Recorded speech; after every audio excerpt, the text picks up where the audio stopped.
కాసేపట్లో 6వ రోజు అసెంబ్లీ సమావేశాలు ప్రారంభం కానున్నాయి. ఇవాళ భూభారతి బిల్లుపై సభలో చర్చ కొనసాగనుంది. ఇక రైతు భరోసాపై షార్ట్ డిస్కషన్ జరగనుంది. ఇవాళ ప్రశ్నోత్తరాలను రద్దు చేశారు. 5 రోజులుగా అసెంబ్లీ సెషన్ హాట్ గా జరుగుతోంది.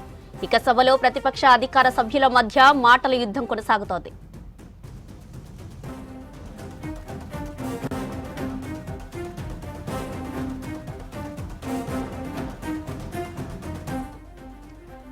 ఇక ఇవాల్టి అసెంబ్లీ సమావేశాల అజెండాకు సంబంధించి మరిన్ని అప్డేట్స్ శ్రీనివాస్ లైవ్ లో అందిస్తారు.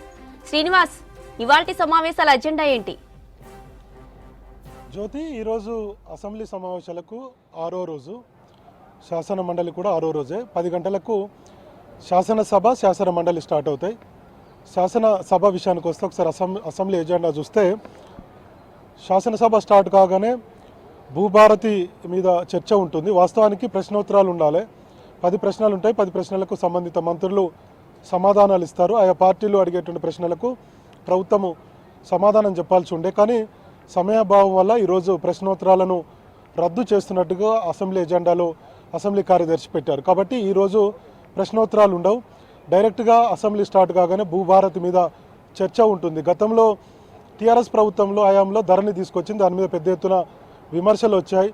సో అనుభవదారుడు కాలం లేదంటూ ఇట్లా చాలా విషయాల పట్ల రైతులు కొంత ఆగ్రహాన్ని వ్యక్తం చేశారు. చాలా సమస్యలు పెండింగ్లో ఉన్నాయి. దీని మీద కాంగ్రెస్ ప్రభుత్వం ఎన్నికల్లో ఇచ్చినటువంటి హామీ మేరకు భూభారతిని తీసుకువస్తామని, రైతులకు తమ యొక్క భూముల మీద హక్కులు కల్పించేదానికి ఒక చట్ట సవరణ తీసుకొస్తాము, అవసరమైతే భూభారతి ద్వారా రైతులకు ఈజీగా యాక్సెస్ ఉండే విధంగా చూస్తామని చెప్పి ఎన్నికల్లో హామీ ఇచ్చింది. అందులో భాగంగా ఈ భూభారతిని తీసుకొచ్చింది. ఈరోజు ఈ భూభారతి మీద చర్చ కంటిన్యూ అవుతుంది. వాస్తవానికి నిన్న చర్చ కంటిన్యూ కావాలి, కానీ నిన్న అప్పుల మీదనే పెద్ద ఎత్తున అటు బీఆర్ఎస్కు మరోవైపు కాంగ్రెస్కు వాదోపవాదాలు జరిగాయి. కాబట్టి సమయాభావం వల్ల నిన్న దీని మీద పూర్తి స్థాయిలో చర్చ జరగలేదు. సో ఈరోజు భూభారతి మీద చర్చ ఉంటుంది.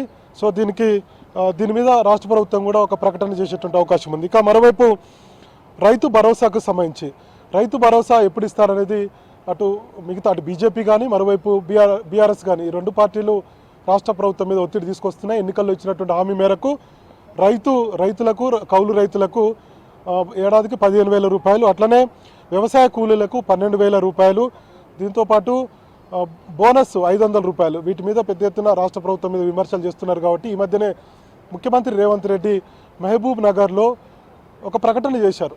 సంక్రాంతి తర్వాత మేము రైతు భరోసా ఇవ్వబోతున్నాం, దీనికి సంబంధించినటువంటి కసరత్తు జరుగుతుందని చెప్పారు. ఈరోజు ఈ షార్ట్ డిస్కషన్లో, అంటే రైతు భరోసా షార్ట్ డిస్కషన్ ఉంది. ఈ షార్ట్ డిస్కషన్లో ముఖ్యమంత్రి రేవంత్ రెడ్డి ఒక ప్రకటన చేసేటువంటి అవకాశం ఉంది. ముఖ్యమంత్రి చేస్తారా, సంబంధిత వ్యవసాయ శాఖ మంత్రి చేస్తారా అనేది ఇంకా క్లారిటీ రావాల్సింది. కానీ మొత్తానికి రాష్ట్ర ప్రభుత్వం ఈరోజు అసెంబ్లీ వేదిక ద్వారా రైతులకు రైతు భరోసా మీద ఒక ప్రకటన చేయబోతుంది. మనకున్నటువంటి సమాచారం అయితే సంక్రాంతి తర్వాత రైతు భరోసా ఇచ్చేటువంటి అవకాశాలు అయితే కనపడుతున్నాయి. రైతులందరూ కూడా దీనికోసం వెయిట్ చేస్తున్నారు, ఈరోజు ఏం ప్రకటన ఉండబోతుంది అన్నటువంటి విషయాల మీద. దీంతోపాటు రైతు రుణమాఫీకి సంబంధించి దాదాపుగా 21,000 కోట్ల రూపాయలను రైతులకు రాష్ట్ర ప్రభుత్వం 2 దఫాలుగా, ఒకసారి 18,000 కోట్లు, తర్వాత 3,000 కోట్లు పైచిలుకు కోట్లతోటి రైతు రుణమాఫీ చేశామని చెప్పి ఇప్పటికే ముఖ్యమంత్రి రేవంత్ రెడ్డి ప్రకటించారు. కాబట్టి దీని మీద కూడా ఒక ప్రకటన చేసేటువంటి అవకాశం ఉంది. ఇక ఇది అసెంబ్లీ ఎజెండా విషయానికి వస్తే, ఇక రాజకీయ అంశాల విషయానికి వస్తే నిన్న పెద్ద ఎత్తున అటు బీఆర్ఎస్కు కాంగ్రెస్ సభ్యుల మధ్య పెద్ద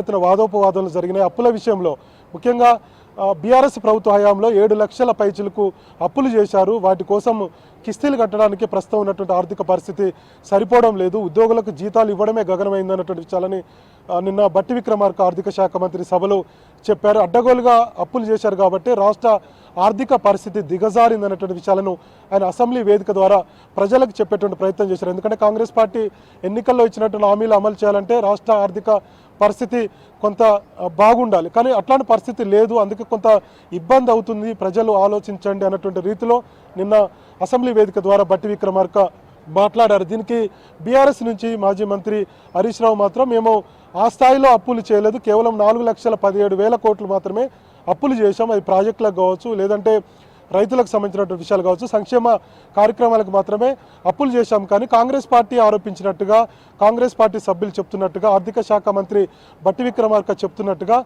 7 లక్షల కోట్ల అప్పు అనేది కరెక్ట్ కాదన్నటువంటి విషయాలు చెప్పారు. దీంతో అటు కాంగ్రెస్ మరోవైపు బీఆర్ఎస్ మధ్య మాటల యుద్ధం జరిగింది. విమర్శన అస్త్రాలు సంధించుకున్నటువంటి పరిస్థితి ఉంది. కొంత సభలో గందరగోళం నెలకొన్నటువంటి పరిస్థితులు నిన్న మనకు కనిపించాయి. ఇక మరొక అంశం చెప్పుకుంటే BRS working president Sircilla MLA మాజీ మంత్రి కేటీఆర్ మీద నిన్న ఏసీబీ ఒక కేసు నమోదు చేసింది. ఈ కార్ రేసింగ్ వ్యవహారంలో ఆయన నిధుల దుర్వినియోగం చేశారు, ఒక విదేశీ సంస్థకు అడ్డగోలుగా నిధులు ట్రాన్స్ఫర్ చేశారన్నటువంటి విషయాల మీద నిన్న ఏసీబీ కేసు నమోదు చేసింది. దీని మీద నిన్న 4 గంటల తర్వాత ఏసీబీ నుంచి వచ్చినటువంటి ఎఫ్ఐఆర్ తోటి పెద్ద ఎత్తున అసెంబ్లీలో చర్చ జరిగింది.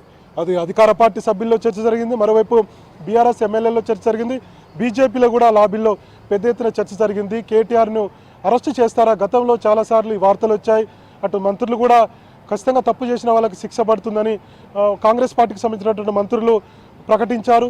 ముఖ్యమంత్రి కూడా చాలాసార్లు ఈ అంశాన్ని ప్రస్తావించారు.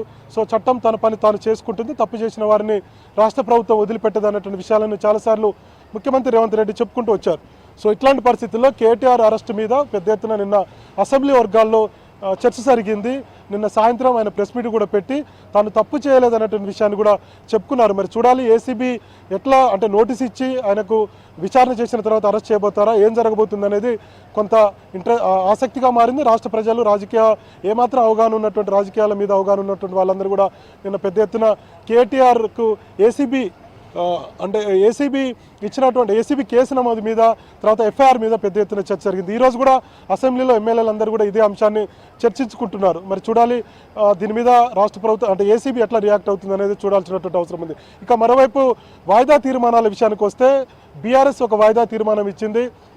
ఈ కార్ రేసింగ్ వ్యవహారం మీద చర్చ పెట్టాలి, కేసులు నమోదు చేయడం కాదు. వాస్తవాలు ప్రజలకు తెలుస్తాయి. 55 కోట్ల రూపాయలను విదేశీ కంపెనీకి ఎందుకు ఇవ్వాల్సి వచ్చిందన్నటువంటి విషయాల మీద మేము అసెంబ్లీ వేదిక ద్వారా చర్చించుదాం రెడీ అని చెప్పి చాలాసార్లు బీఆర్ఎస్ చెప్పింది. ఈరోజు కూడా వాయిదా తీర్మానం ఇచ్చింది. మరి దీని మీద స్పీకర్ నిర్ణయానికి మేరకు ఉంటుంది. ఇక మరోవైపు బీజేపీ వాయిదా తీర్మానాన్ని విషయానికి వస్తే కాంగ్రెస్ పార్టీ ఎన్నికల్లో ఇచ్చినటువంటి హామీ మేరకు నిరుద్యోగ భృతిని అమలు చేయాలి, నిరుద్యోగులకు ఇస్తా అన్నటువంటి నిరుద్యోగ భృతిని ఇవ్వాలని బీజేపీ వాయిదా తీర్మానం ఇచ్చింది. ఇక సిపిఐ విషయానికి వస్తే సిపిఐ కూడా ఒక వాయిదా తీర్మానం ఇచ్చింది. కేంద్ర ప్రభుత్వం తీసుకొస్తున్నటువంటి ఎడ్యుకేషన్ పాలసీని వ్యతిరేకిస్తూ అసెంబ్లీలో చర్చ పెట్టాలని చెప్పి సిపిఐ వాయిదా తీర్మానం ఇచ్చింది. ఈ వాయిదా తీర్మానాలు మనం రెగ్యులర్గా చూస్తున్నాం. స్పీకర్ అయితే తిరస్కరించేటువంటి అవకాశం ఉంది. ఇక అసెంబ్లీ ఎజెండా మళ్ళొకసారి మనం చూస్తే ముందుగా ప్రశ్నోత్తరాలు రద్దు చేశారు కాబట్టి 0 అవర్కు అవకాశం ఉండొచ్చు. ఎందుకంటే సభ్యులు తమ నియోజకవర్గాల్లో ఉన్నటువంటి సమస్యలను ప్రభుత్వం దృష్టికి అసెంబ్లీ వేదిక ద్వారా తీసుకొస్తుంటారు. ఇదే 0 అవర్ కాబట్టి ఈ 0 అవర్ కూడా అవకాశం ఇచ్చేటువంటి అవకాశం ఉంది. ముందుగా అయితే భూభారత్ మీద చర్చ కంటిన్యూ అవుతుంది. తర్వాత రైతు భరోసా మీద చర్చ ఉంటుంది. ముఖ్యమంత్రి రేవంత్ రెడ్డి ఒక ప్రకటన చేసేటువంటి అవకాశం ఉంది. రైతులందరూ కూడా వెయిట్ చేస్తున్నారు కాబట్టి రైతు భరోసా ఎప్పుడు ఇవ్వబోతున్నారు, ఎంత ఖర్చు అవుతుంది, ఏ విధంగా ఆర్థిక పరిస్థితులు సరిగా లేకున్నప్పటికీ రైతు భరోసా ఇవ్వబోతున్నటువంటి విషయాల మీద ఒక క్లారిటీ ఇచ్చేటువంటి అవకాశం ఉంది. మొత్తానికి ఈ రేసింగ్ అంశం మీద మరోసారి ఈరోజు అసెంబ్లీలో చర్చకు వచ్చేటువంటి అవకాశం ఉంది. అది బీఆర్ఎస్ సభ్యులు దీన్ని లేవనెత్తేటువంటి అవకాశాలు అయితే కనపడుతున్నాయి. ఇది ఈరోజు అసెంబ్లీకి సంబంధించినటువంటి ఎజెండా, తాజా అప్డేట్స్ జ్యోతి.